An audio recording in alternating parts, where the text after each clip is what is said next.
Good afternoon, everyone. Welcome. Just going to give it 30 seconds to 1 more minute as people are jumping on. And if you're here for the workshop implementation plan, then you are at the right place.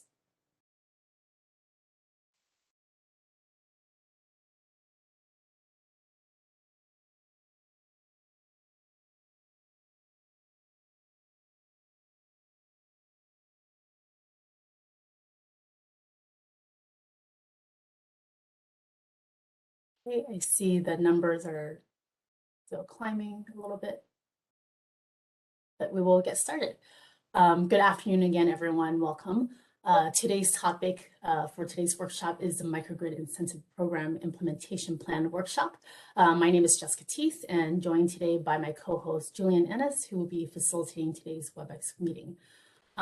Next slide, please, Julian. Thank you.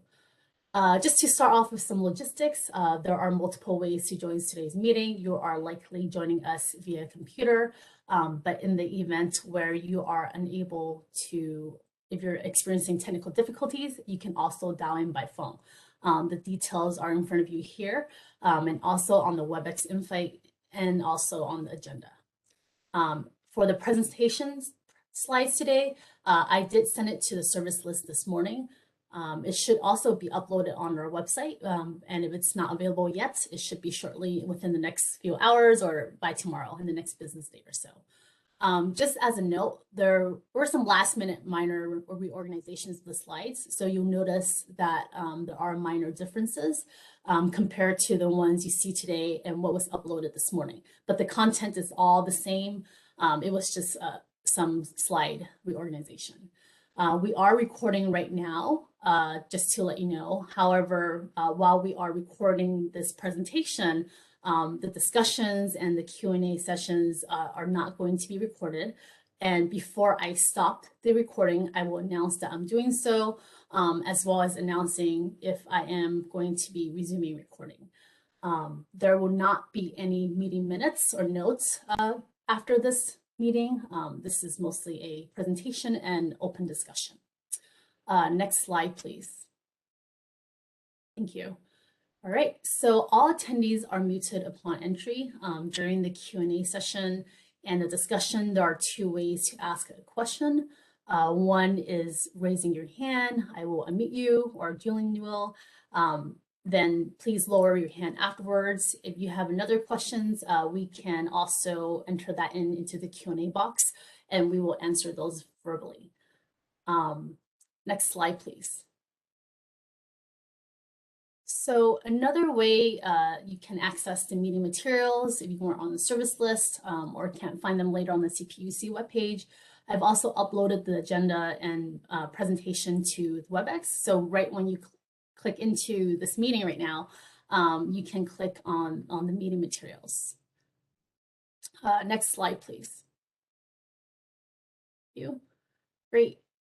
So we just went over some logistics. Today we are also joined by Commissioner Sharma, who will be sharing with us some opening remarks. Then the program administrators, the joint IOUs, will present an overview of the draft program framework. This is an initial preview of what their current thinking is as far as the program elements. So taking what they heard so far, what they heard in the summer workshops, and presenting to us, myself included, how they translated that into the program elements. The program is still actively being developed, and the majority of this 2-hour workshop will be dedicated to the presentation and really specifically to hear back from you, the parties and interested stakeholders, for your feedback and input. And then lastly, we will end with more information on next steps, how to get your comments into the official proceeding. With that, next slide, please. I will hand it over to Commissioner Sharma for opening remarks. Thank you. Thank you, Jessica. Hello, everyone. I want to thank everyone for attending today's workshop. When we authorized the Microgrid Incentive Program back in our January decision, we were aspirational with a goal for concrete ideas. Our decision, as Jessica outlined, directed the investor-owned utilities to serve as program administrators and to host workshops to hear from the community and iron out the details of a microgrid incentive program responsive to their feedback. I'm excited to hear the ideas and to learn what direction the implementation plan is taking. As we hear the presentations today, at top of mind are the purposes of the program to fund clean energy microgrids to support the critical needs of vulnerable populations. The key words for that implementation plan is to satisfy clean energy, critical needs, vulnerable populations. I'm excited for today's workshop. Thank you, and back to you, Jessica.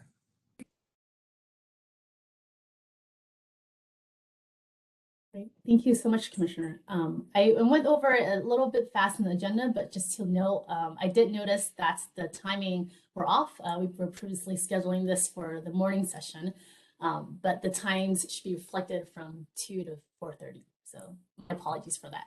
All right, next slide, please, Julian. We'll turn it over to PG&E to kick off the presentation. Thank you so much.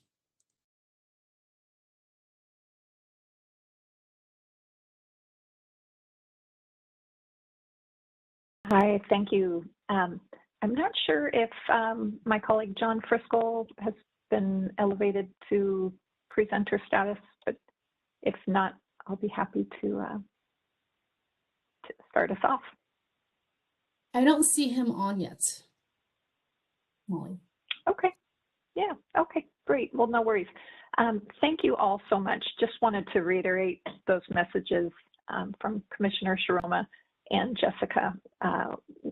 My name is Molly Hoyt. I'm a Principal Program Manager at PG&E, and I can tell you that the 3 IOUs have been hard at work since this summer, meeting almost daily, sometimes multiple times a day in development of this program. So there were a lot of issues to work through, and we know we don't have it all solved yet. This is still very much a work in progress, which is why it actually is a great time for us to talk with you and share with you what we heard from the prior workshops, how we've incorporated that into the program design thus far, and continue to receive feedback on those developments. So with that, maybe if we can move to the next slide. So also just a quick safety message. We're all, I imagine, here in California, which is earthquake country. So please be sure in the event of an earthquake to duck, cover, and hold. And also always good practice to have an emergency action plan for yourself and your family. So with that today, SCE will take us through the background and overview of the program, as well as the community benefit and engagement program design. My colleague John Friskel will take us through application and review process and program evaluation. Then we'll turn it over to SDG&E, who will talk about eligibility and scoring prioritization. And then we have a few items for open discussion and Q&A. And I also want to highlight that feel free to ask questions as we go through the content, because that is likely the best way to make sure we have a full and robust discussion on all these items. So do feel free to raise questions as we move through. So with that, I will hand it over to Jenny Pezda from SCE to take us through background and overview. Hi, thanks, Molly. Hi, everyone. I'm Jennifer Pezda. I can adjust my camera there. I'm Jennifer Pezda. I'm a case manager on the grid mod policy team at SoCal Edison. So just could quickly go over some participation guidelines for our workshop today. Quick reminders, in this workshop, we are looking for stakeholder suggestions, as in our prior workshops over the summer. any perspectives regarding implementation details to advance broader public interest for this program. We would love any and all comments. Reminder that these workshops, we're not looking to relitigate any issues or positions that have already been settled in the Track 2 decision. And lastly, if you could keep your all discussion and comments to the agenda topics, we would really appreciate it to ensure a fruitful and collaborative session today. Next slide. Alrighty. So this slide shows basically an overview of the prior Microgrid Incentive Program workshops that the IOUs conducted over the summer, where we spent so much time with all of you. They are aimed to facilitate collaborative discussion among the stakeholders regarding different elements of the program. And I think it's pretty safe to say that all of the IOUs were completely blown away by the thoroughness and comprehensive nature of the stakeholder presentations and the level of eager participation by all those who attended. So that's really exactly what we need when we're going through this process, trying to design basically a brand new program. We really do need all the help we can get. And so on behalf of the IOUs, I really want to truly thank all of those who participated and who are helping us make this a really comprehensive and robust program. All right, next slide. Okay, so there's 3 primary goals for today's workshop. And the first is, of course, to provide an overview of our current plan for the incentive program implementation plan. The slides to come present a very high-level snapshot of our current thinking for the program elements. And we also provide some key insights and takeaways that we gathered from the stakeholder workshops and explain how we plan to incorporate them into the implementation plan. Now, of course, the plan is still being developed, and so nothing is yet cemented, and all items are, subject to change. Also, given the feedback that we'll get today in today's session. Second goal is we are looking for more stakeholder feedback on our content today. And the comments and suggestions that we receive will be considered as we continue to revise and develop the plan. And then the final goal is to refine and reform basically our final implementation plan, which we are set to file on December 3rd. Next slide. Alrighty. So kind of jumping into this lessons learned from the workshops. We're starting with community benefit engagement. So this was discussed in the eligibility workshop, and I think the primary, the biggest takeaway that we heard from stakeholders is that the IUs really need to prioritize making the program details, as well just understanding of the program in general, really accessible to those local communities, and really kind of make sure that it's communicated in an easily understandable fashion so that communities feel empowered and comfortable to engage. And so for this, we wanted to, how we incorporated this is that we will, for the implementation plan, conduct proactive community engagement to really enhance existing relationships and build new relationships in some cases with local governments and community leaders. And this will help us to, one, identify those really in-need residents who could be targeted for potential opportunities in this program. And then relatedly, two, identify potential project opportunities for those in-need residents in these communities. So second, again, this is kind of just a recap.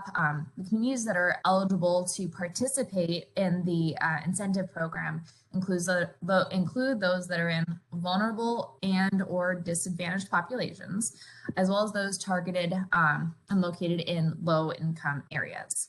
And these factors, based on the level of vulnerability, disadvantage, income level, will be balanced with the likelihood for these areas to be impacted by grid outages and PSPS events. And this will ensure that we're really targeting our resiliency solutions where they're needed most. And then lastly, of course, for accessibility, all program information will be made publicly available on utility websites. Next slide. Okay, so regarding a program design, which is really kind of how the incentive funding is going to be allocated and dispersed and all that jazz that everyone really wants to hear. The biggest feedback that we heard from our workshops is that project developers don't really want to, like, one, forecast what the revenues of particular projects were going to be, and two, they don't want these projected revenues to be included when they actually submit their application for their project, and they don't want it to be scored.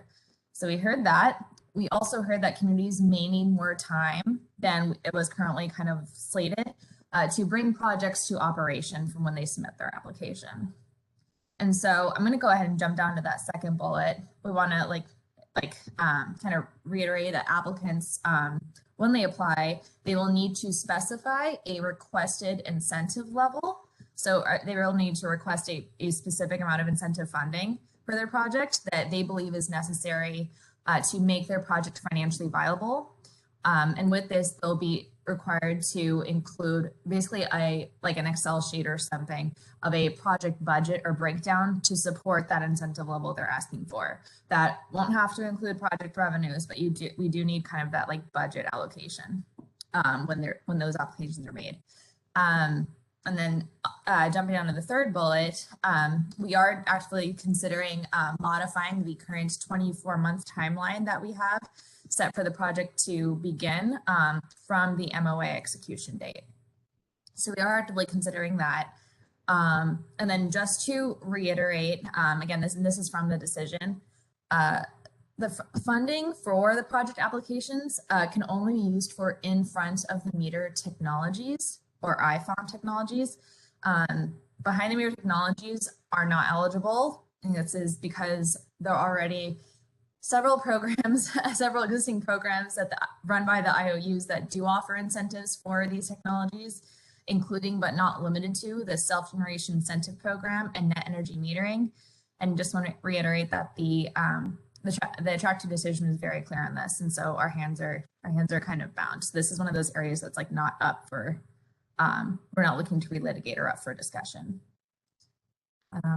Okay, and I think that actually wraps up my slides, so I'll hand it over to John if he's on now.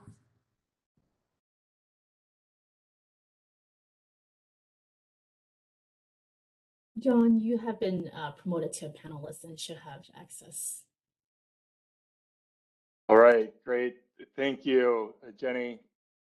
Wanted to start our presentation with the process overview.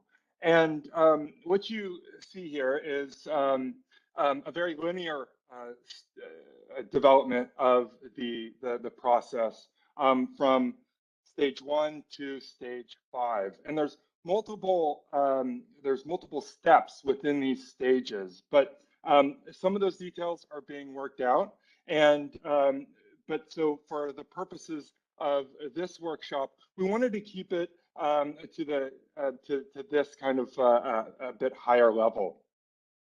To start, we're going to hear a lot of throughout this presentation, you're going to hear kind of what we've heard throughout the workshops, and then how we've implemented those comments and suggestions into our final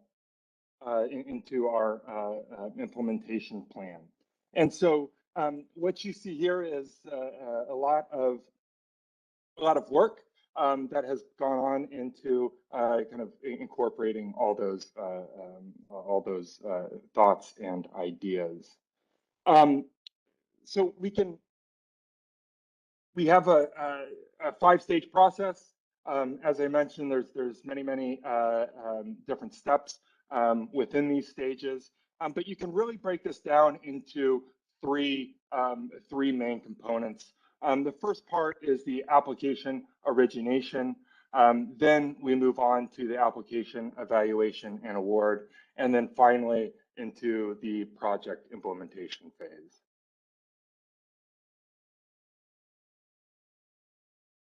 I think some of the first things to, before I move on to the next slide, one thing to notice is that the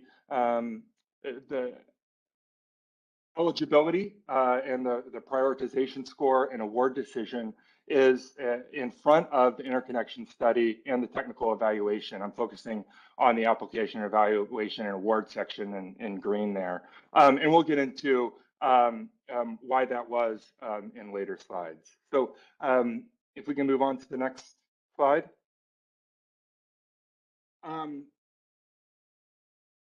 So what we heard from the stakeholders is that we heard that disadvantaged communities do not always have the resources needed to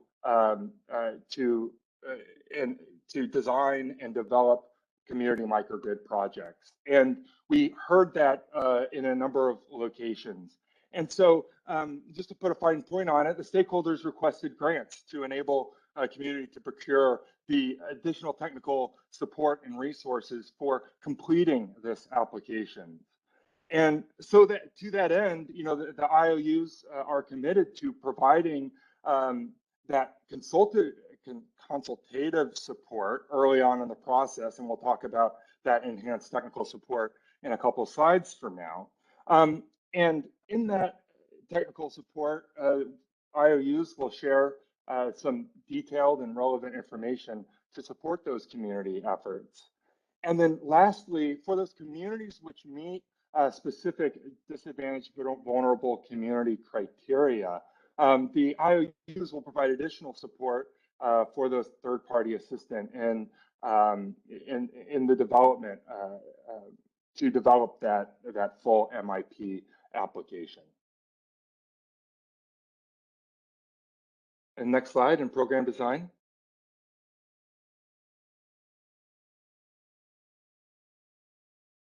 So this touches on, again, the pre-application and technical support, which is needed to support the disadvantaged and vulnerable communities and its partners in the planning and designing of the community microgrids. And so this, we've kind of mentioned this a number of times, that we've heard loud and clear that the disadvantaged and vulnerable communities need this enhanced technical support. And, I want to provide a hat tip to the Microgrid Equity Coalition, as well as Green Power Institute's comments and presentation in workshop number 5, which really underscored the importance of this technical support. And, ultimately, the IOUs agree that providing this enhanced technical support is a key to the success of the program. So I wanted to highlight this box in step 2, which is just before the application process. This is the pre-application process. And the IOUs are proposing a microgrid technical consultation. And the objective of this microgrid technical consultation is for the IOUs to provide that technical support prior to the application in order to share that key information necessary to design a community microgrid project that meets the eligibility and MIP design standards. So what does this mean in practice? Specifically, the IOUs want to share information such as what's the total capacity of that circuit at the proposed interconnection point? What are some existing upstream protection devices and settings? What's the available fault current at that point of an interconnection? We want to, developers need to understand the transformer data of the transformers located within the microgrid electrical boundary, transformer conductor characteristics, the available communication pathways, and so on and so on. So what you're getting is a more transparency and visibility into the electrical conditions at that site. And so, speaking for PG&E, this microgrid technical consultation will involve support from divisions within PG&E. It's service planning, distribution planning, our grid innovation engineers, and those in the field who, in some cases, will roll trucks to the site to confirm things like transformer windings and the insulation ratings on the conductors. And so the technical consultation, it's really an opportunity for the utilities and the applicants to discuss the electrical conditions, the design standards, the best practices. And I think another important component that we haven't touched on is that we share the pro forma contracts and other program resources at this point. And the intent of sharing this information at this stage is to manage the applicant expectations of the contractual conditions and the process such that the disadvantaged communities can make well-informed decisions. So before we move on, the goal of this this microgrid technical consultation is that at the end of the consultation, the applicant should have all the information needed to submit a high-quality interconnection application and a high-quality MIF application. They should also understand the community microgrid eligibility and design standards, as well as understand the constraints and opportunities and requirements that are specific to their project. So moving on to the next slide.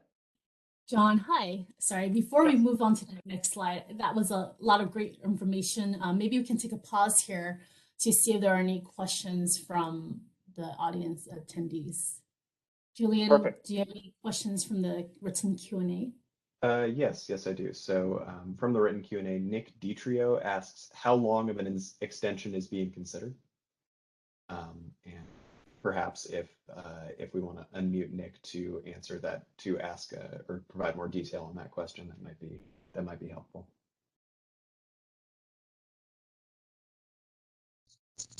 Yeah, hi, this is Nick with Rematch and Power. This was just a basic question opening up. I know you guys said you were considering an extension of months. I was just wondering, how long, or if it would depend on particular projects, an extension would be considered. Yeah, so that's still under consideration, what that extension looks like. I think that, I think we did hear that an extension was important, and that has been, actively discussed. And I think in the current draft, we are contemplating having that extension, but the length and time and what the details of that are still to be determined. I don't know if the other IOUs want to provide additional color on that. Cool. No, Thanks, it's John. Say, John.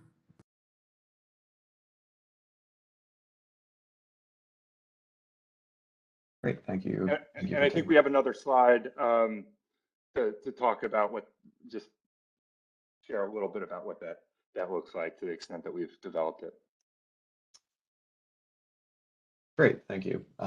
Moving on through the written Q&A, we have this is more of a comment, I think, from Linnea Jackson, who says, I would urge the CPUC to set timelines for the IOUs to provide the key electrical info. When the Hoopa Valley Tribe was completing a microgrid feasibility study, it was extremely difficult obtaining data, including incremental data at a delivery point, and was also told the information on the electrical infrastructure in the area was proprietary and was not able to be shared. So just sharing that. Yeah, I'll just acknowledge Linnea's sense a little bit of frustration in that, acknowledge that, because Linnea is not the first to express that, and the utilities are working hard to make sure that there's a standardized process about what we share and what that looks like, because developers need to know some of that information. That has to be tempered, of course, with our privacy obligations, customer data privacy obligations. We're running up against, for example, the 1515 rule quite a bit. We won't go into too much detail, but essentially microgrids that have smaller than 15 residential meters, it becomes very challenging to aggregate some of that information. But with that said, there are some workarounds around that, and we're working through that. So just wanted to highlight that there are some challenges to work out. Great, thank you, John, for providing that. Our next question on the written Q&A comes from Katie Ramsey, who asks, Providing this tech consult prior to applications makes sense. Can you also speak to what information might be made available online before pre-applications are submitted? Katie also goes on to clarify, I'm particularly interested in understanding what info you can provide on distribution system condition in order to help communities identify possible project locations.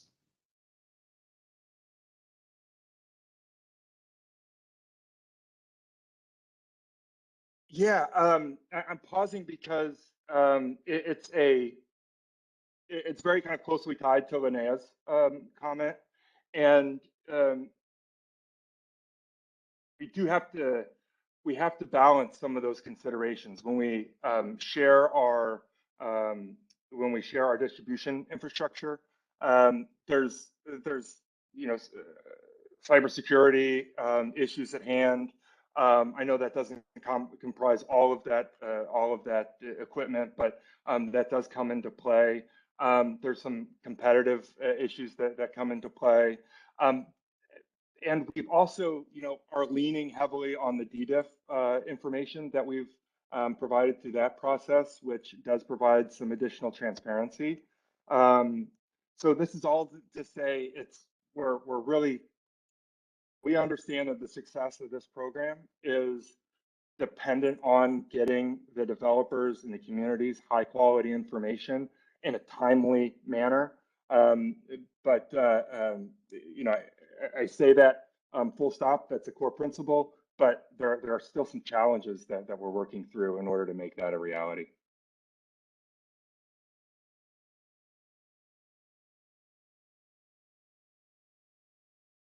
Great, thanks again, John. We're going to keep rolling with the written Q&A for the moment. This from Colin Rambo, who asks, are tribal community centers, not entire communities, eligible for funding under this program? We are looking at building a 75 kilowatt system.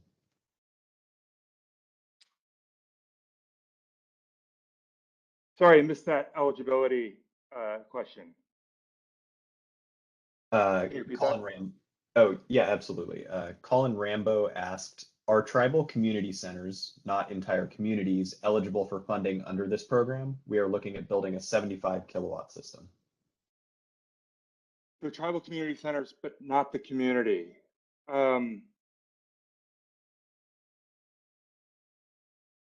don't know. I'm gonna have to call a friend, phone a friend to see if they can't provide.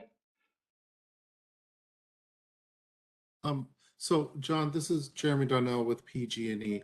We're going to touch on eligibility requirements a little bit later in this presentation. I think your question will be answered there favorably, but if you don't mind, let's table that for a little bit later.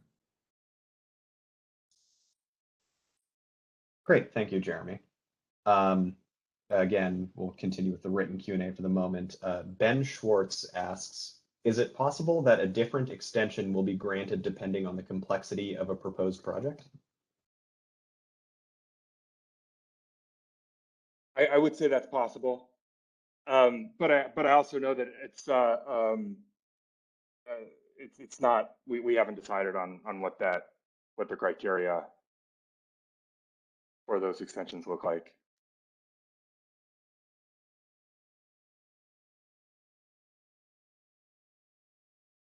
Great. We'll continue. There's a few more in the written Q&A here. Pauline Rosier, and I'm sorry if I've mispronounced your last name, asks, will this be a grant program or will incentives be provided in some other way?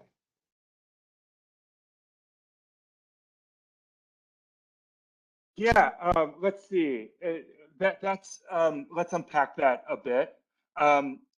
To be honest, I'm not exactly sure what defines a grant program versus other programs, but there's going to be a couple of buckets. One is that we're calling the grant, which is the upfront development costs.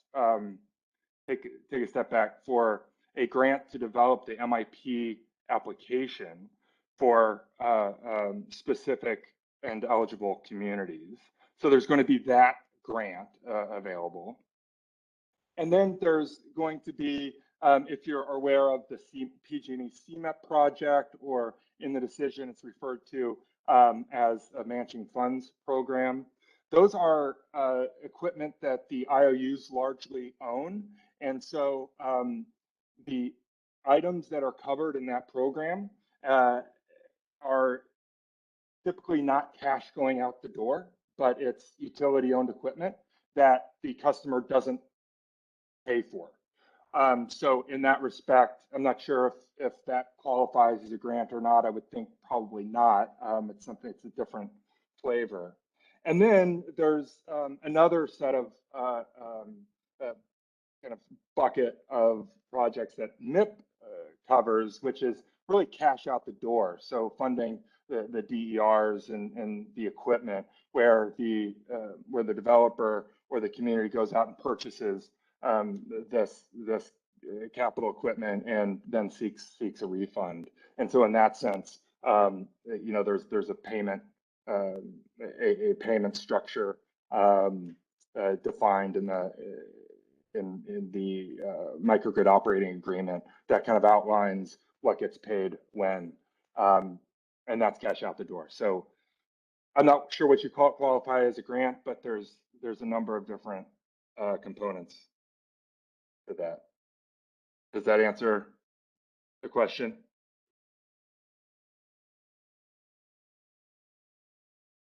Yeah, I think so. And we encourage folks to also raise their hand if they have additional comments or follow-on questions to the ones that are presented in the written Q&A.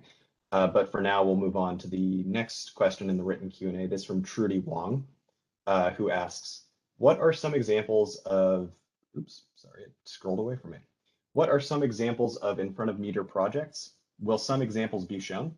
It seems like this is very prescriptive of what a solution would look like in the IRP if it's not accounting for the value of behind the meter. And yes, I understand that ITC and SGIP are available, but I want to make sure LMI communities have a way to value add their behind the meter DERs as microgrids. Yeah, there's a lot to unpack in that question. To take the top of will there be types of microgrids shown that kind of fit this project? Yes, the intention is to have some reference architectures that help guide the communities. And I'll speak for PG&E on that front. We've already shared reference architectures for the Cmap program, and the architectures are largely similar for that.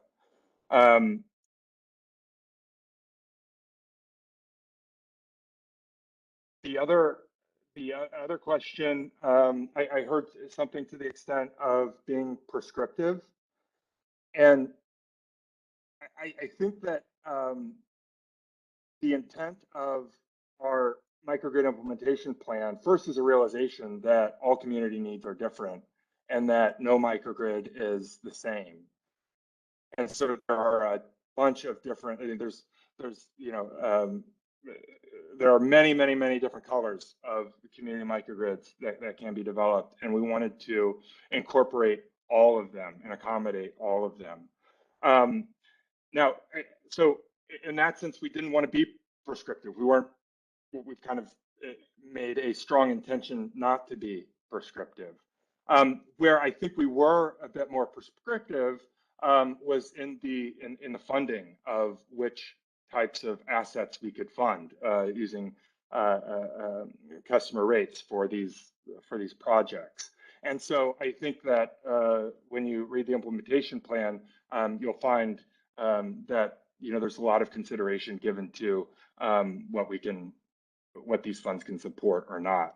But whether MIP funds go to, for example, behind the meter microgrid, behind the meter infrastructure.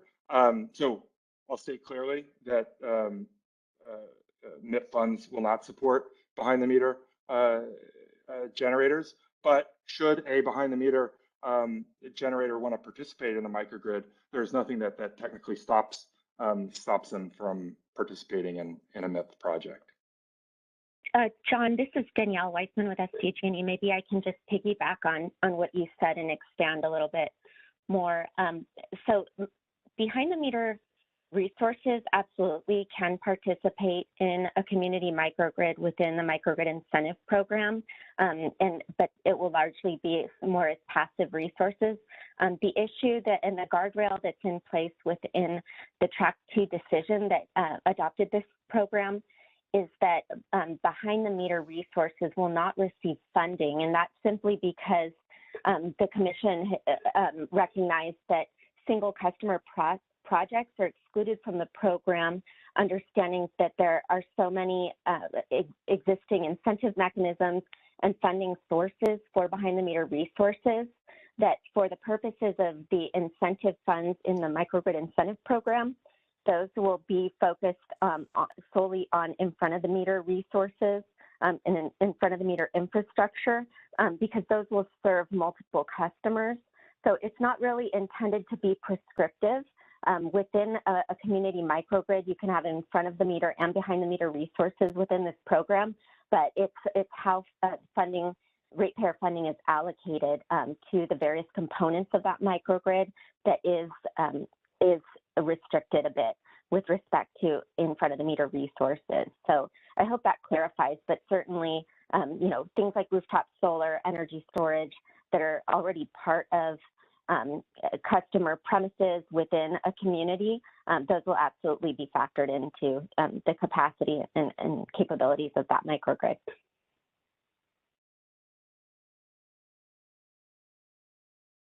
Thank you, Danielle. Great. Thank you both, John and Danielle for those answers. We have one more question before we move on with the presentation. I just want to remind participants on the call to please, for your questions, is to try and keep it germane to the slide that's in front of us. There is still a good amount of material that we have to get through, and we also have a general Q&A at the end where we can try and get to everybody's questions. But for now, our last question before we move on is from Peter Alston, who asks, what is the anticipated level of expertise that community representatives will need to successfully engage in the process? Yes, I love this question because this is where I've spent kind of most of my thinking personally and been working through, because microgrids are complex. There's a lot of technical standards. We are doing in many ways things that are very new, and of course every microgrid is unique. So we have to kind of solve these similar problems over and over again. And so the question is, you know, what level of expertise do we expect? And I would say that initially, to get in the door, we expect exactly zero expertise. The intake process, the very first step, is a get to know you sort of application.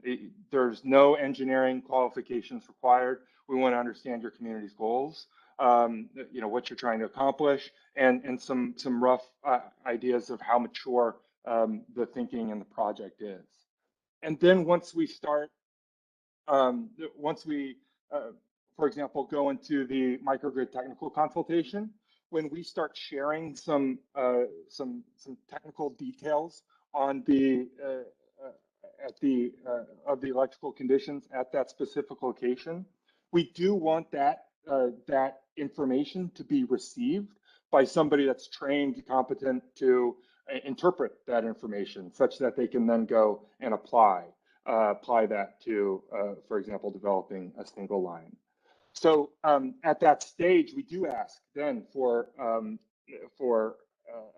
a letter of support from an engineering firm, so that they can be a participant in these conversations. And then as we move through the process, we start getting more and more into the details. For example, I think it was a very conscious effort to keep the interconnection pathway separate from the interconnection study pathway from the microgrid island study pathway. We haven't really dove into the microgrid island study process, but the punchline there is that we study the microgrid conditions in islanded mode separate from the interconnection mode. And what that means is that we kind of learn together about what that looks like, and it does not impact the interconnection whatsoever. And so we wanted to keep that kind of church and state approach to keep the interconnection process as untouched as possible. So I hope that answers. I could go into a lot more detail if you want to shoot me an email on that, but we are sensitive to that. It is I think the John, key takeaway. Yeah. John, I'd like to add on to that. I'm going to presume that a lot of what you just described probably didn't make sense to the questioner, given that they're asking the question. Essentially, developing a community microgrid, and I'm sorry, this is Jeremy Donnell with PG&E. Developing a community microgrid is by its nature a technical and complex process, and we recognize that. Our intent is to make sure that every community, regardless of whatever expertise that they have available to them within their specific community, can participate. And that's our reasoning for making sure that we make utility consultation available, as well as having some grant funding to help certain applicants who are in need of it, both the technical support as well as the funding, to be able to support that application. So really what I would say, our principle is that lack of expertise should not be an obstacle for any community that wants to submit an application in this program. That said, I would venture to guess that virtually every community is going to need a technical partner to matriculate all the way through this program, especially if they're granted an award.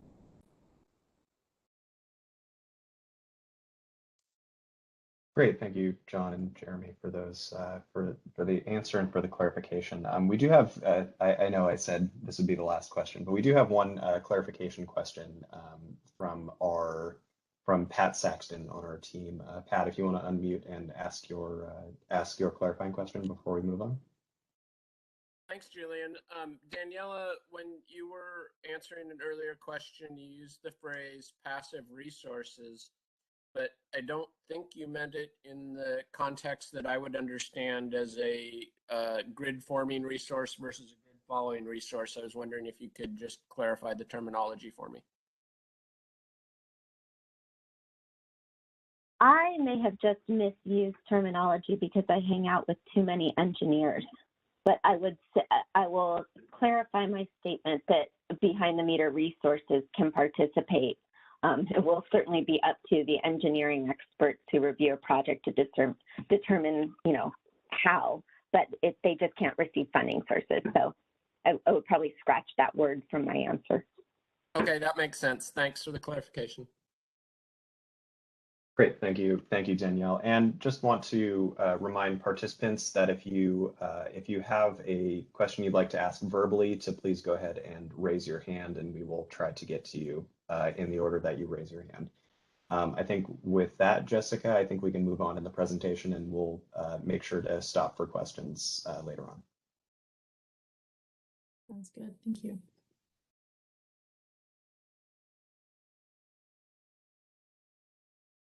Right. So I think PG&E has one more slide.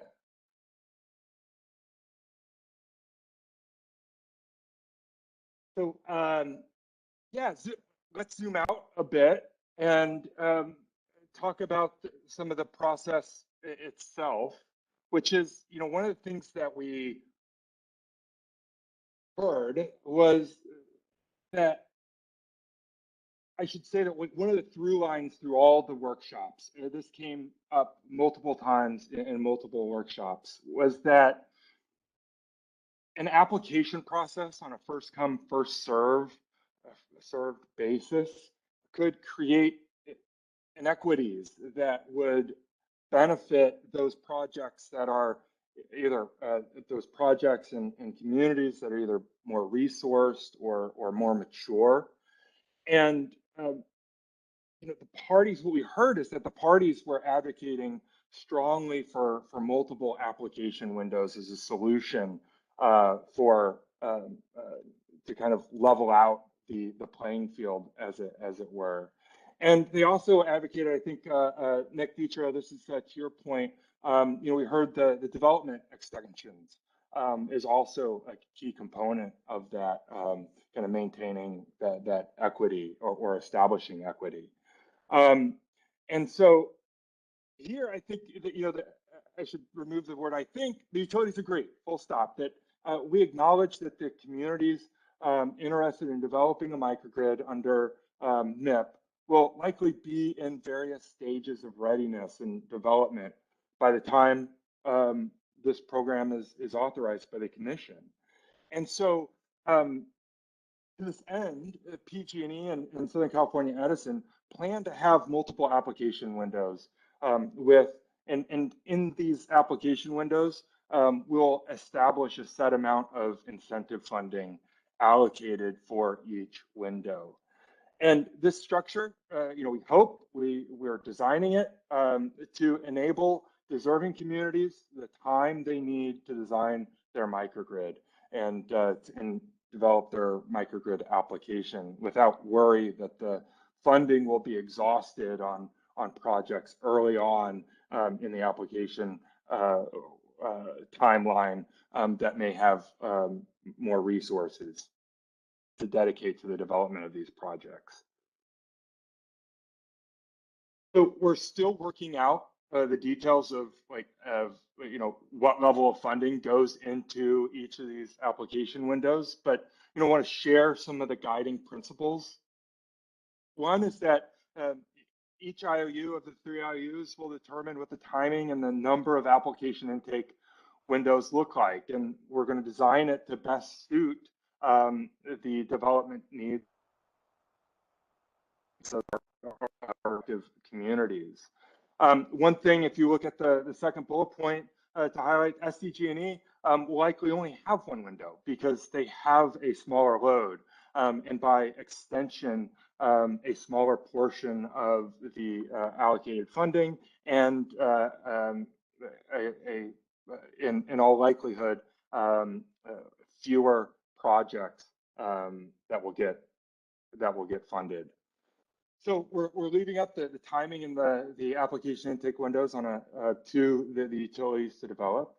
Another principle is that each IOU will determine the allocation of the incentive funds for each intake window based on the level of interest that we establish in that first stage. The third principle to highlight is that the application intake is going to take an open season approach. So again, to kind of eliminate this first come, first serve problem, if you all applications will be evaluated among their peer group within that window, whether that application came in on the first day of the window or the last day of the window. And lastly, each IOU will review the applications that are submitted for completeness as they're received, and will provide confirmation to the applicant that you know, A, the application was received, that B, the application was reviewed and found complete, and if it's not complete, provide some input about how they can cure that application or make that application complete before the end of the window.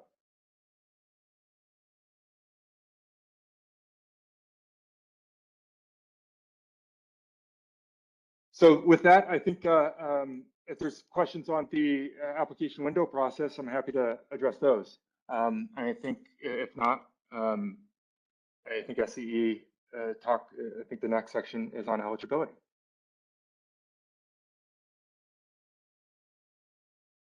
Thanks, John. Do we have any questions for John before I get started?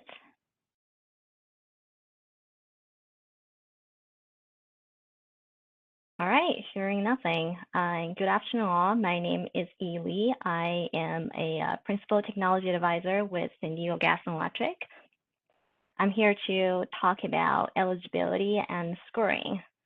First of all, I want to echo with Molly and Jenny and John that we are really truly appreciative of with all the discussion that we heard during the stakeholder workshops. And just providing a high-level summary of some of the key points on what we heard regarding eligibility and scoring. On the slide here, we have listed some of the recommendations from the stakeholder about implementing a two-step process, one for eligibility and one for scoring, which, as when John was presenting on the overall process, you can already see that we have adopted that recommendation. We have also heard a lot of recommendation on eligibility criteria for vulnerable population and critical infrastructure, and also some of the recommendation around considering a duration of the outage as scoring, not eligibility requirement, and also some of the comments from the stakeholder on how to incorporate cost effectiveness as a benefit divided by ratepayer cost in the scoring process. So with that, I will just provide a kind of preliminary overview of what the joint IOUs are currently thinking regarding the eligibility criteria and some of our thinking around a scoring model to facilitate this conversation, and also show how we're taking consideration of some of the comments made during the stakeholder workshop. Can we go to the next slide, please?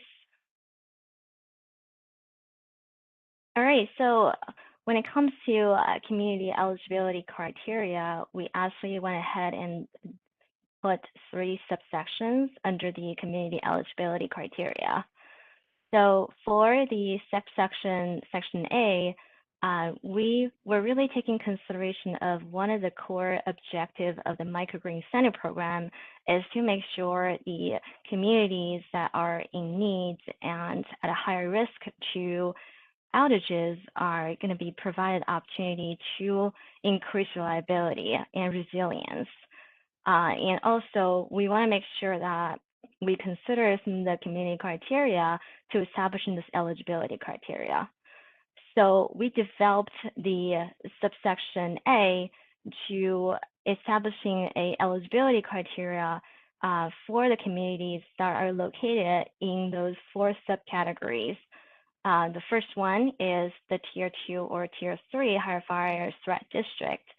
And the second one is about the location that are prone to the prior PSPS events. And the third one is to capture locations with natural hazard risk for longer outages.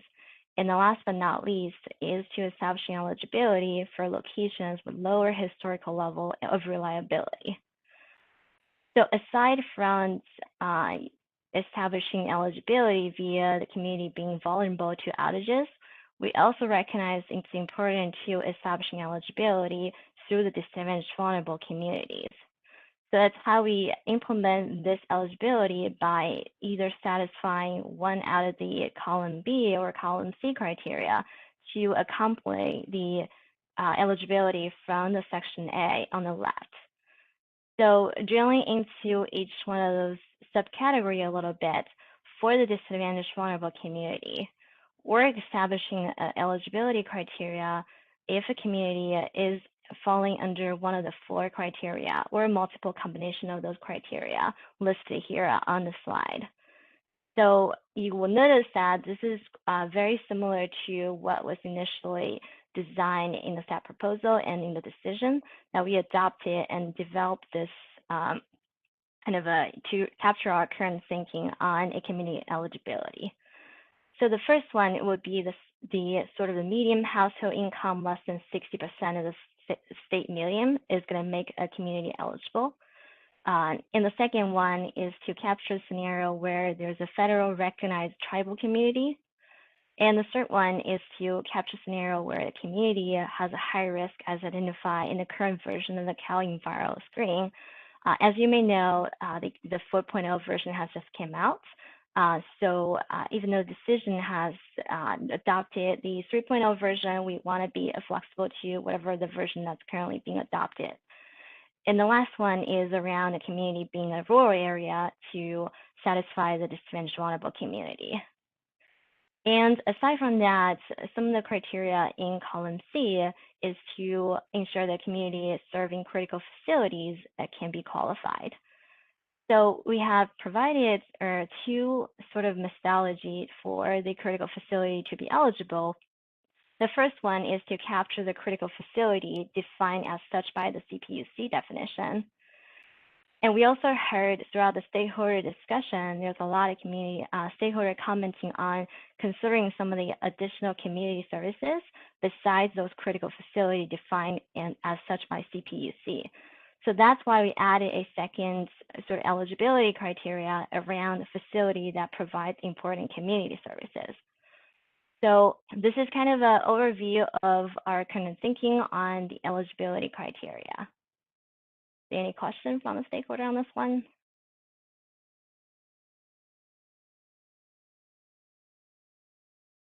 I don't see any raised hands on my end, Julian. And I just want to take this opportunity to say that we are still being recorded. I will stop the recording when we come to the official discussion and questions and answers. Julian, if turning over to you to see if there are any questions. Yeah, there's a few. We do have a few written Q&As, and just a reminder to folks, if you would like to ask your question verbally, please go ahead and raise your hand, and Jessica can unmute you.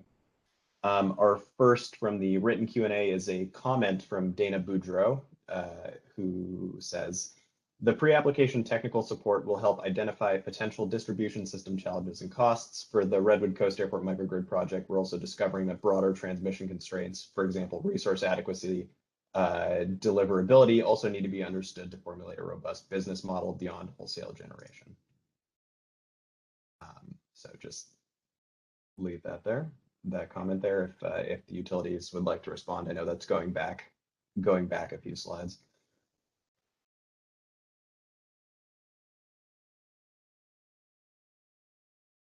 Okay, not hearing any response to that. We'll move on. We had a question from Colleen Rossier, who asks, will there be a tribal set aside for this program? So we are currently not considering a set aside for any particular community. So we consider the eligibility check to be consistent to all the applicants. So as long as the applicants and the community the applicant is on behalf of meet the eligibility criteria, they will be eligible to be considered for the microgrid incentive program.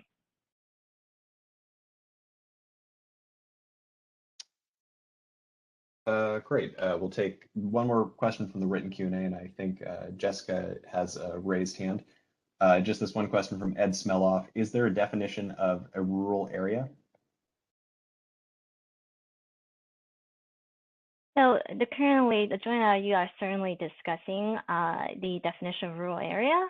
I'm going to call on my colleague from PG&E Molly to provide a little more insights on that. And we're also welcoming communities and stakeholders' thoughts on that if you want to share what you're thinking around the lines. Yeah, thanks, E.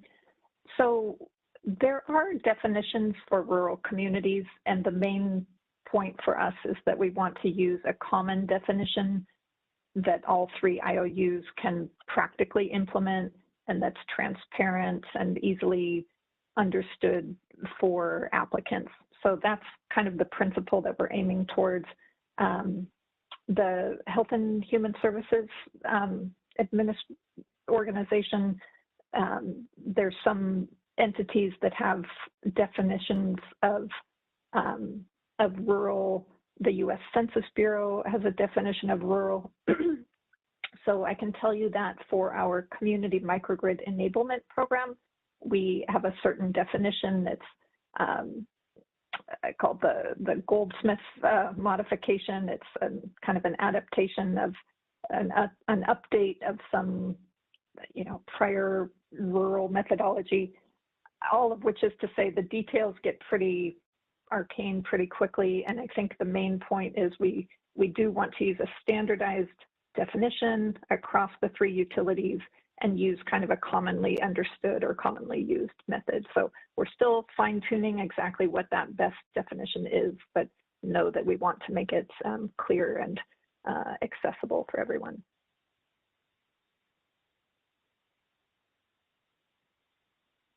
Great, thank you for the clarifications. And I'll pass it back to Jessica. I think we may have some raised hands. Okay, great. First off, we have Luana Medina. I'm going to mute you right now. Please go ahead. Hold on 1 second. Can you guys hear me? Sorry. Yes. I actually had multiple questions even from the previous slide. So if you guys don't mind, because I'm going to forget them. The first one was for the first speaker. You know, she spoke of local government engagement, and I just wondered if you guys had examples of what that will be. And then the second question was on incentives, and I think this will help answer a lot of the participants' questions, you know, because as a local government, we deal with a lot of grant applications, and so I know the IOUs, when they do incentive programs, it's fairly different. So I think the question and clarification we need on incentives is it on the total project cost? Meaning, does that include like administration of the project? So that would be on local government funding, right? Like the resource to fund, let's say, a project manager. Does it only go to developer costs or only equipment costs? Are incentives only going to be applicable to, you know, let's say there's resiliency strategies that could be deployed but not necessarily required for the microgrid to function? Will that be covered under the incentives? And then the third question I had regarding technical assistance and this kind of technical consulting group was, is that on top of the $200 million budgeted for this program, or is that, you know, increment? Like, is it included in the $200 million budget? Because then that will eat down, right, on the incentives available for the applicants. And then what else was there? Oh, and then the other question too, and I think this goes on to the extension, and then of course the question be on, you know, behind the meter and in front of the meter. So typically when local governments or even any type of public agencies think of in front of the meter, they think of the utility infrastructure. And so for us, our priority is of course to facilitate our public. And so I guess the thought process, I think of the Sonoma Education School District did an in front of meter project, but that still hasn't finished because the interconnection process has significantly delayed that project. And so I'm wondering, what are the IOUs going to do to help mitigate that, given that these are kind of a new complex multi-meter type of project that hasn't really been done before? And then of course we have to think of scheduling with the CAISO. So what are you guys also, you know, thinking about on how that will work into? So sorry, I had so many questions. And then the last one is on our most recent speaker on cost effectiveness. When you speak about cost effectiveness, you know, we typically think about the IOU thresholds, but, you know, when applicants apply for a grant or a program such as this, you know, we don't take that in consideration. We take, of course, in consideration, is the project economically feasible, and is it helping the public, right? Is it a public-facing benefit? So, but those are all my questions. Thanks. Sorry.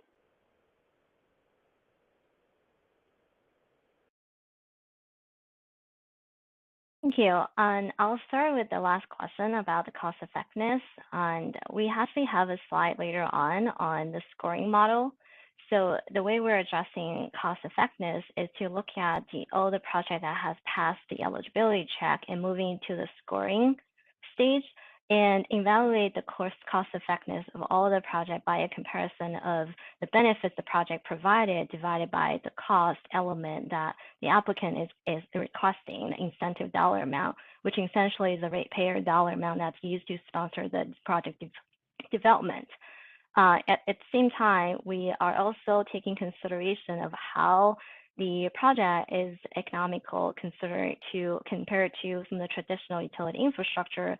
So we're actually going to offer some bonus points to project that provides additional kind of economic benefits in that area. So these are some of the current thinking that utility, the joint IOU have on table. Definitely interesting to hear if any stakeholder has additional thoughts or recommendation on those areas. Can you remind me on what's your first question? Are you looking for sort of how can local government engage in this type of program? Yeah, the first speaker had mentioned that you guys were going to host like engagements, and I was just curious, like what type, because I know a lot of rural agencies and tribal governments, you know, their bandwidth is small, and even me, as I work at the County of Los Angeles, I unfortunately wasn't able to attend the previous workshop, and this has been the first workshop, so I don't know. I guess maybe, you know, just a recommendation maybe to do a more focused kind of outreach plan, maybe meeting with regional governments so that you kind of get the maximum of us together, because I know there's a huge interest in this program. So. Yeah, absolutely. That's a very good point. So each IOU are kind of still thinking and talking through what's the best way to engage the communities further, and including local government involvement. And to be honest, this is going to be kind of a case-by-case scenario that we may kind of engage those outreach discussions and discussion with community, and working with local government a little bit different, cater to each individual IOU's territory. So we will continue to use some of our previous channels of engaging the local government, and also kind of thinking about what are the better ways or different ways we can do that and expand those discussions. But we're hoping these workshops we're doing and the fact that we're posting the workshop information on the public-facing website can at least provide sort of the foundation on helping the local government and the communities understand sort of some of the key elements of the program.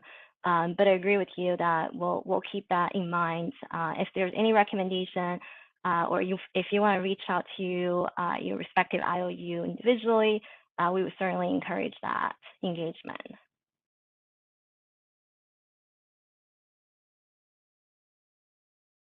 Yeah, thank you. And just as another note, this is really helpful. I just wanted to let all the presenters know that this has been really helpful, and we appreciate you meeting with us. Great. I wanted to address the technical assistance portion, which you asked if it was incremental to the 200 million, or is it included in the 200 million? We don't quite know yet, but I will give you, some additional context, which is on one hand, the technical consultation. As proud as I am that we're driving towards formalizing this technical consultation, really not a key driver of the total program costs. But I say that just to kind of set the table. I don't want to diminish your concern, because it would eat into the total costs. But in the decision, there's this, if you recall, there's the Cmap and matching funds program as well. And with PG&E specifically for our existing Cmap program, the technical consultation is paid for by the Cmap program. So as it's, you know, if we were to keep that consistent, it would be incremental to that 200 million. With that said, we still don't know where that funding will land, even though it, you know, we will need to adjust our Cmap program to fit with the MIP program, and that, you know, where the costs fall and what costs are allocated in which bucket is still up for debate. But to give you some sense that we've been thinking about this, and give some sense of confidence that you know we will kind of will develop a thoughtful response to this, is, we're really looking, the principles that are driving, this cost allocation is really fairness and simplicity. Because there could be a world where you have a CMAP eligible program that's not MIP eligible, or vice versa. There could be a world in that case where we don't want to be kind of parsing the language to what costs fall in what buckets. We want it to be clear, transparent, and everybody understands what will be supported by each program. Okay, great. That's really helpful. Thank you. All right, thank you. I see another raised hand. And before we move on, if folks can please announce which organization they're calling from. I know on my end, I may recognize some names, but just for everyone here, if you can please, again, just let us know which organization you're calling from. That'll be great. So next up, I'm gonna unmute Colin Rambo. Please go ahead.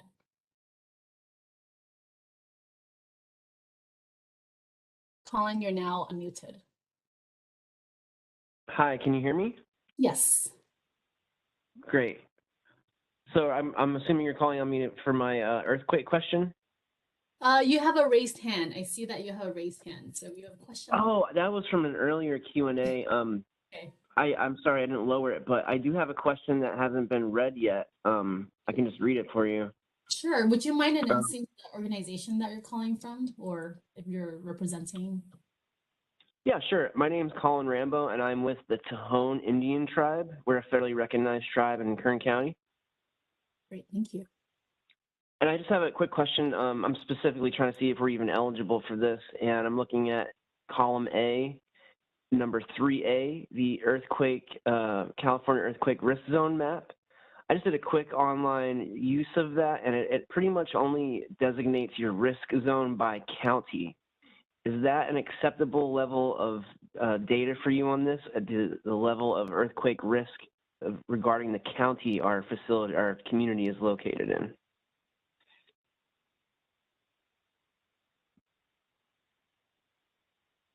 So upon developing this criteria, we actually are referencing a California risk zone map that allows you to search by the location on the map and share kind of a score of the earthquake prone. So I'm not certainly expert on that. I can circle back with the rest of the team to see if we can provide a link to you on what that looks like. That would be great.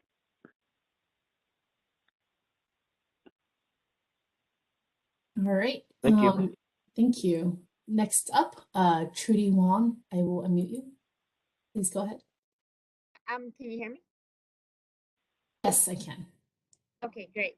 I just wanted to piggyback on the two speakers back. I don't know if this, I shared several questions, so two of them maybe I didn't hear the answer to, but one I think is, I want to understand, because I work with a microgrid company called Halo Technologies, and we do a lot of microgrids across California as well as nationally. And so I'm just trying to understand, especially with the LMI communities in critical zones and or facing oncoming tariffs like NEM 3.0, like what is the timeline and how burdensome is like the interconnection process and evaluation? Because I think a lot of, as we can see from California's wildfires and floods, a lot of these microgrids are trying to get online as soon as possible. I do understand infrastructure is critical, like you don't want to mess with it, but same time, from our experience, it's been a lot of, like Sonoma was mentioned, and we tried to get involved in that, and it was just a lot of work to just even get an analysis done, let alone approved. And then the second question that I didn't hear the answer to is getting into the CalISO market, and maybe that's more related to whether you can integrate front of the meter and behind the meter resources as one aggregate resource, like under something like a FERC 2222 kind of program.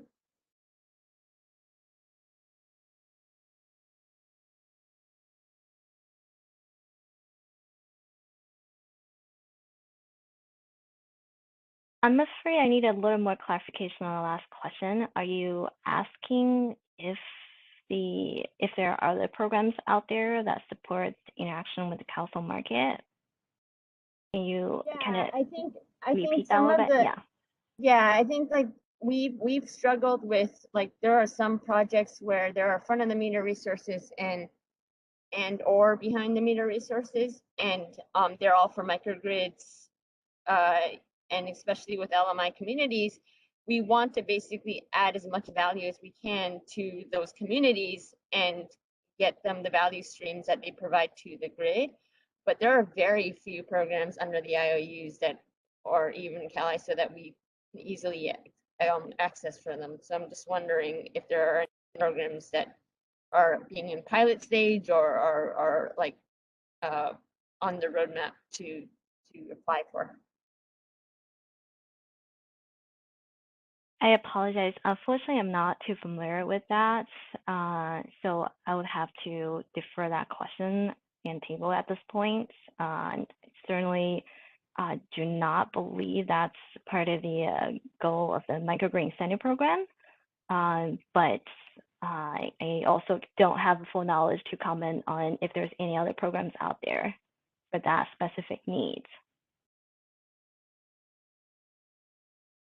This is Janelle from SDG&E. I just wanted to chime in and state that any aggregations to participate in the CAISO market would be found through CAISO. That's not a utility program. So would direct you towards that area. And that's not exactly something that the utilities have a whole lot of knowledge or involvement in if a market participant wants to aggregate resources to participate in one of those programs. So would you mind if I then change that question to like a more like an aggregate demand response program under an IOU? So, I mean, the utilities do have demand response programs. A lot of that information is either through various proceedings or also information available on the separate websites. This is one of those items that if you're aggregating resources and it's participating in a microgrid during islanding mode, how does that interconnect with being able to also participate in a utility demand response program? Is that what you're asking about? Correct, because as far as I'm aware, there's not one for microgrids, and even as a customer under an IOU right now, I think my demand response program is not available to me anymore. I mean, I will say that this particular workshop is focused on the microgrid incentive program. So specific questions around demand response programs is not exactly the expertise of the utility staff we have on hand at the moment.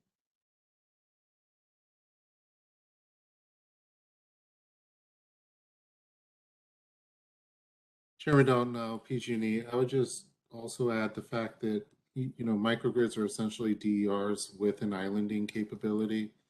And so they can participate in any program that would otherwise be available to the DERs can participate in any program or offering that is otherwise available to it as just a normal DER. There will be no constraints on that DER.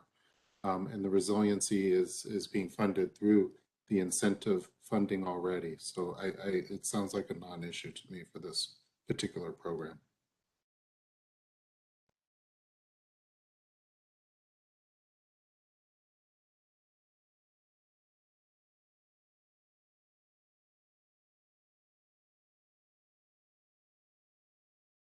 Okay, thank you for those responses. Trudy and Colin, if you don't mind, please lowering your hand.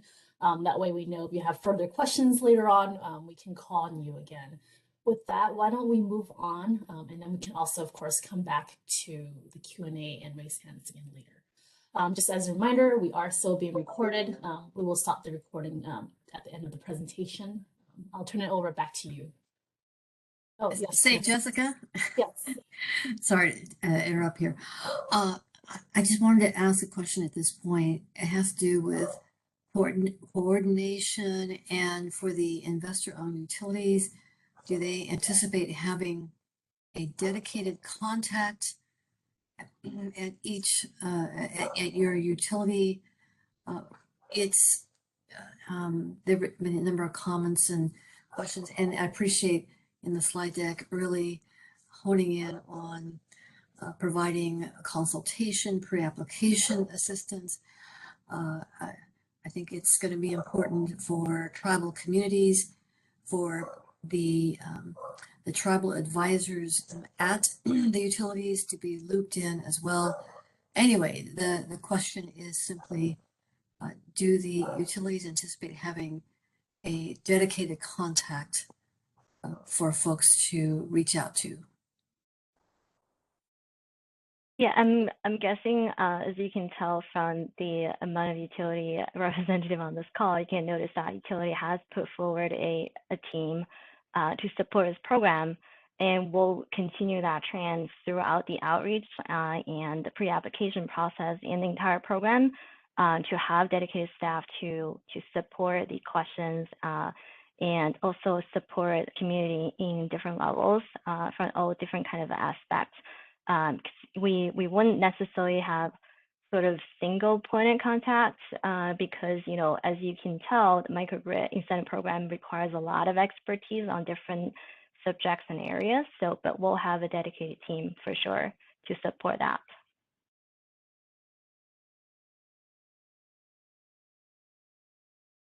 I would just note, Commissioner Sharoma, this is Jeremy Donnell of PG&E. PG&E actually has that in existence today under our Community Microgrid Enablement Program, which you approved under Track 1 of the Microgrid OIR. And it has been successful for helping usher communities through what is a relatively complex process to develop these community microgrids. And at least for PG&E, we would just extend that same service over to the Microgrid Incentive Program.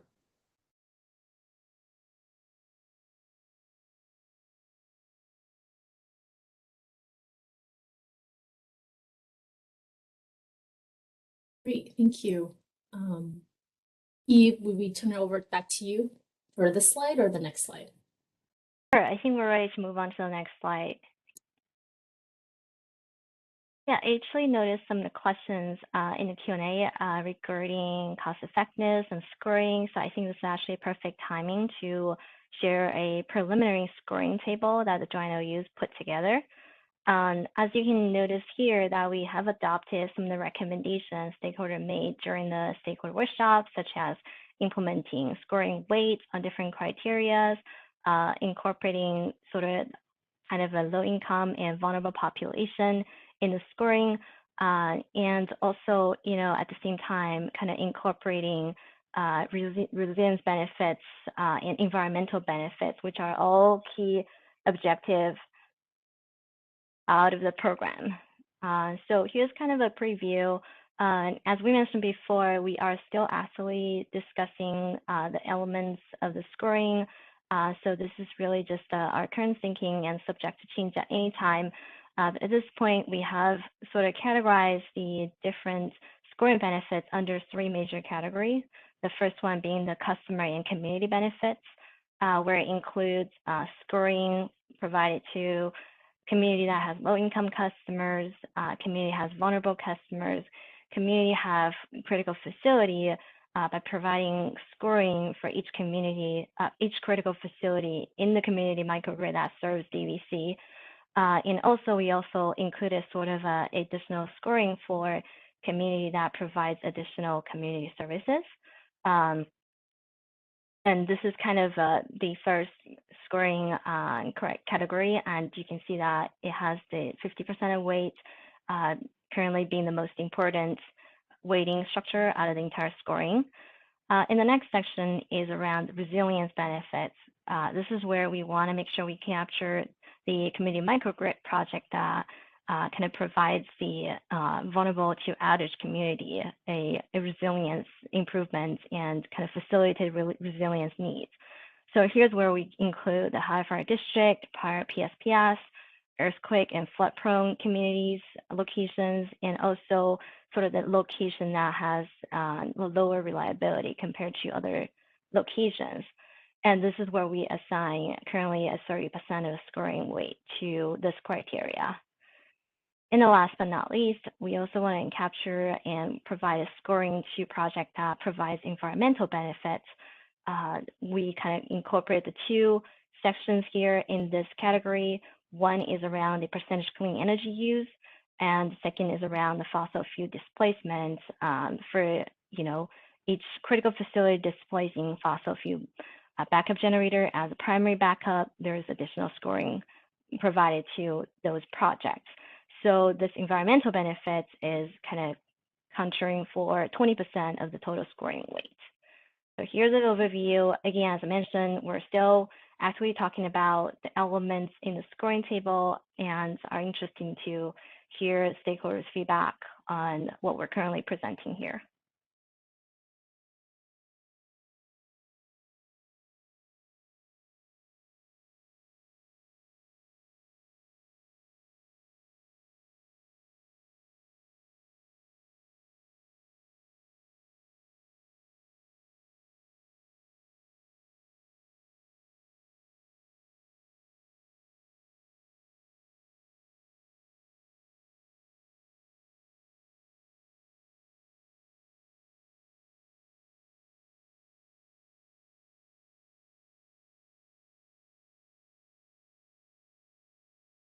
I noticed there's some of the question in the chat.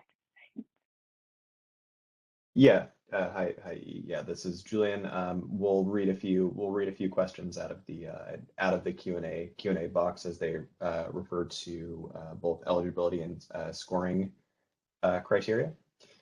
So from Katie Ramsey, who asks, I think the ESJ action plan considers low-income census tracts to be those that have median incomes at 80% below area median income. Is that, sorry, it scrolled away on me again. Those that have median incomes at 80% below area median income. Is that what you meant in column B, I believe, from the previous slide?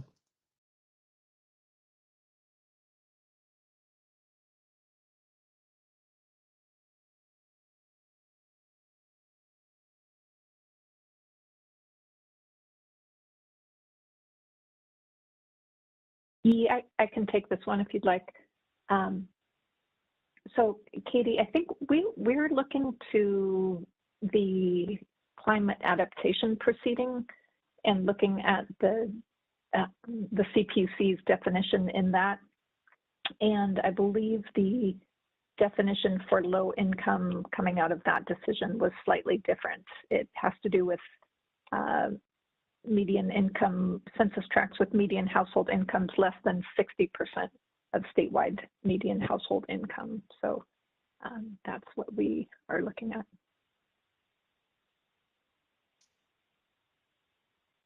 Thank you for the clarification, Molly.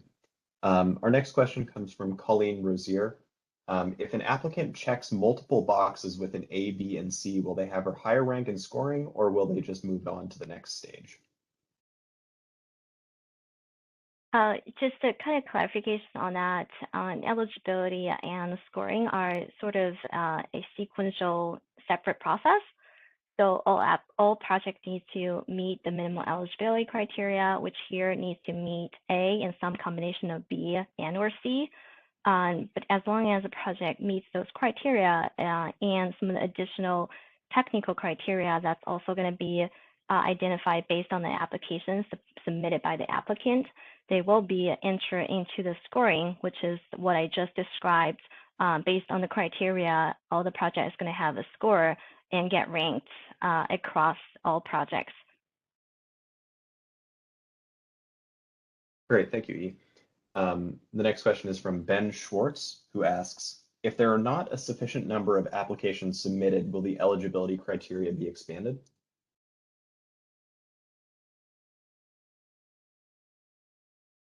That's a good thinking. We have not talked through that option at this point.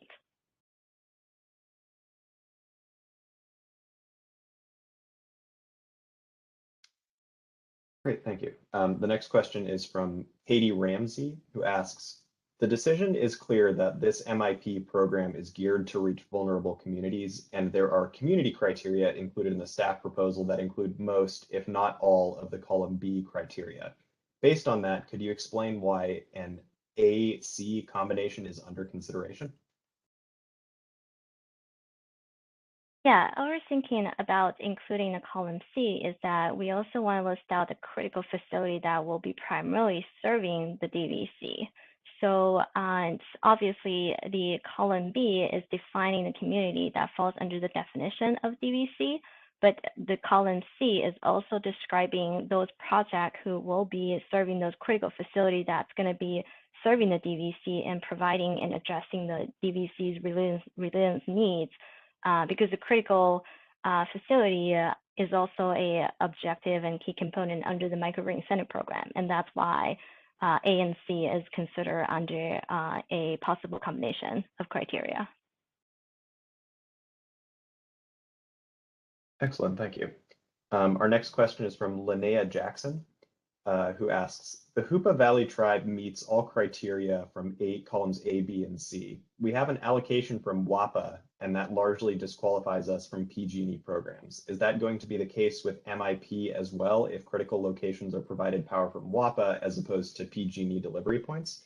Keeping in mind that we still utilize PG&E distribution and transmission lines and pay those tariffs.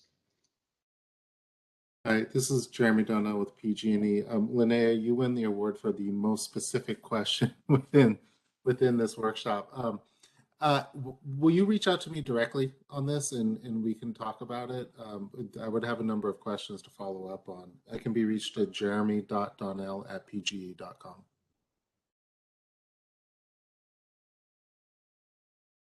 Great, thank you. Thank you, Jeremy. Our next question is from Sam White, who asks, I just want to confirm that all of the eligibility maps will have links clearly available from the MIP/application website. Yeah, we will make those information available on a public-facing website.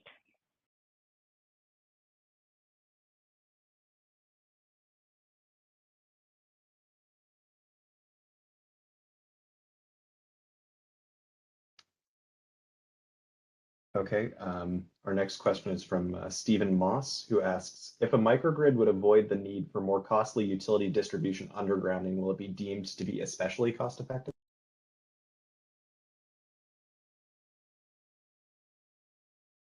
So the cost effective, what we're referring to in the context of scoring and the Microgrid Incentive Program is to evaluate the cost effectiveness of project against the other projects.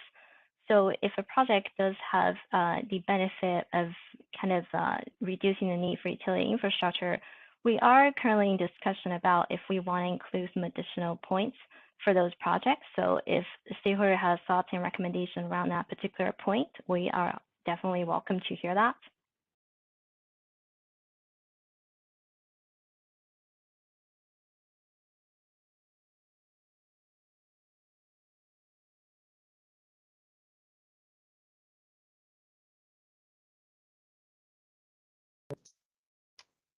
Great, thank you. We're going to take a few more of these written questions, and then we have one more slide within the presentation, and we'll make sure we get to that, and we'll try and get to everyone's questions. Our next question comes from Lorelei Walker, who asks, if a DVC does get a microgrid implemented through this program with known finite islanding capabilities, how will that impact their prioritization level for their IOU to bring their grid capacities back online during an outage?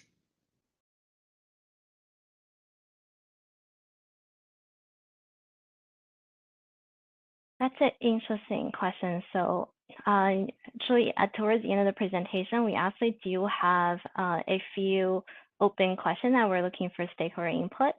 And what's the best way and how to incorporate the islanding duration, and how exactly to do that? It is one of the kind of items that IOUs are currently discussing and are looking for if stakeholders have any inputs or recommendation around that area. So I'm glad you're asking that, but my answer at this point is that we are definitely discussing best way to incorporate that islanding capability, but we're not entirely sure or haven't settled on what's the best way to do that yet. Excellent, thank you. And we'll get to one more of these written questions, and then we'll move on to the last slide that we have in the presentation. Colleen Rossier asks, are those scoring parameters the only ways you are expecting to measure income and vulnerability, or are these just examples?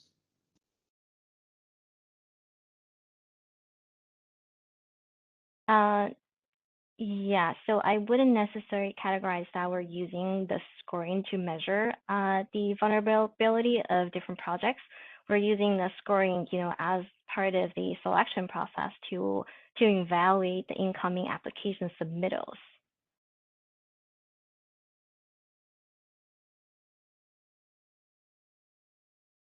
Great, thank you. Thank you for answering that. And Jessica, I think with that, we'll move on to the last of the presentation. Sounds good.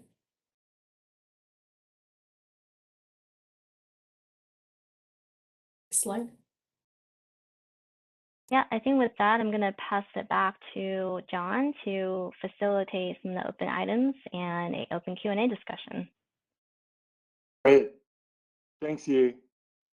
So, yeah, this is the last slide of today's presentation. And the previous slides, we talked about what we heard in the workshops and how we've incorporated those comments and ideas into our upcoming implementation plan. And we've tried to balance, these often competing comments and recommendations into a coherent plan. But the but is there's still some challenges that remain and that the IOUs haven't achieved consensus on. And so we wanted to open up the Q&A session with kind of a request for feedback on specifically these three open items that we're still struggling with how to balance. One is, how do we define the clean energy requirement? The discussion that we've had amongst the IOUs has been, is this clean energy requirement, is it something that should be confined to just the carbon intensity, for example, of when the microgrid is islanded, or is this clean energy requirement, should it be applied to blue sky conditions? That is to say, when it's not islanded and it's operating in parallel with the grid. The second open question is the islanding duration. We've really kind of gone back and forth a number of times on what are the bounds of the islanding duration. Should there be a minimum bound? Is there an upward bound? And we know that in the decision the decision does provide a recommendation of 96 hours. That is, I think we interpret that as maybe the upward bound, but is there a lower bound? And the thinking, to add one more kind of ask dimension of our thinking, is that this is a resilience program, not a reliability program. So where does resilience turn to reliability, or vice versa? And lastly, I think kind of on that same topic, is there how should the duration be incorporated into our project scoring, if at all? And then finally, eligibility. How do we define the important community service? We recognize one of the things that we've heard in the workshops is that critical facilities is nice, but there are these other essential community facilities that we need to include. And so we define that as an important community service, but it's unclear to the IOUs how we define that service and what documentation should be required to demonstrate compliance with that definition. So those are the three items that we are really seeking feedback on, and wanted to spend the first part of the Q&A to really get your thoughts and see the conversation about how to incorporate this in our implementation plan. Great, thank you so much, John. So with that, we're going to move on to the discussion and Q&A. Next slide, please. I'm going to stop recording here right now. So I'm going to do that.